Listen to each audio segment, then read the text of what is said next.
নমস্কাৰ বন্ধুসকল, মোৰ পডকাষ্ট ইউটিউব চেনেললৈ আপোনালোকক জনাইছোঁ মই স্বাগতম।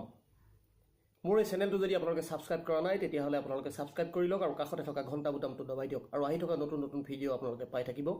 আৰু আজি আপোনালোকক মই লৈ যাব বিচাৰিছোঁ, আজি মই দেখুৱাব বিচাৰিছোঁ অসমৰ অন্যতম এক জনগোষ্ঠী sonowal কছাৰীসকলৰ বিহু উৰুৱা উৎসৱ। বহাগ বিহুৰ পাছত, বিহুৰ ৰঙানন্দৰ পাছত তেওঁলোকে কেনেকুৱা পৰম্পৰাৰ মাজেৰে বিহু উৰুৱাই সেই কথাখিনি দেখুৱাবৰ বাবে আজি আপোনালোকক লৈ গৈছোঁ sonowal কছাৰীৰ বিহু উৰুৱা উৎসৱৰ মাজলৈ। ধন্যবাদ। এয়া sonowal কছাৰীসকলৰ বহুৱা নৃত্য। তিনিজনকৈ লোকক বহুৱা সজাই তেওঁলোকে বিহু উৰুৱা উৎসৱ উদযাপন কৰে। আৰু এনেধৰণেই গছৰ তলত বহুৱা সজাই তেওঁলোকক তাতে আশীৰ্বাদ দি গাঁৱৰ মাজেৰে লৈ যায় নিৰ্দিষ্ট একোটা স্থানলৈ, যাক কোৱা হয় আচলতে বহুৱা নৃত্য।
এই ধৰণেই বহুৱা সজাই হাবিৰ মাজত বহুৱা কেইজনক লৈ তেওঁলোকে প্ৰথমতে বিহু মাৰে আৰু তাৰ পাছত গাঁৱৰ মাজেৰে পৰিভ্ৰমণ কৰে বহুৱা কেইজনক লৈ আৰু নিৰ্দিষ্ট গাঁৱৰ মাজৰ নিৰ্দিষ্ট এটা স্থানত সকলোৱে একত্ৰিত হৈ তাতে বিহু মাৰে আৰু বহুৱা কেইজনক লৈ তাতেই তেওঁলোকে বিহু বিদায় দিয়ে। এসপ্তাহৰ ৰক্তত কৰে sonowal কছাৰী সম্প্ৰদায়ৰ লোকসকলে।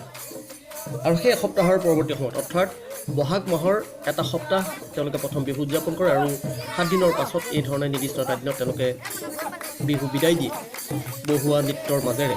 তাৰ পৰৱৰ্তী সময়ত তেওঁলোকে ঢোলত চাপৰ মাৰে, তেওঁলোকে কৃষি কৰ্মত আত্মনিয়োগ কৰে। এয়া sonowal কছাৰীসকলৰ পৰম্পৰাগত ব্যৱস্থা।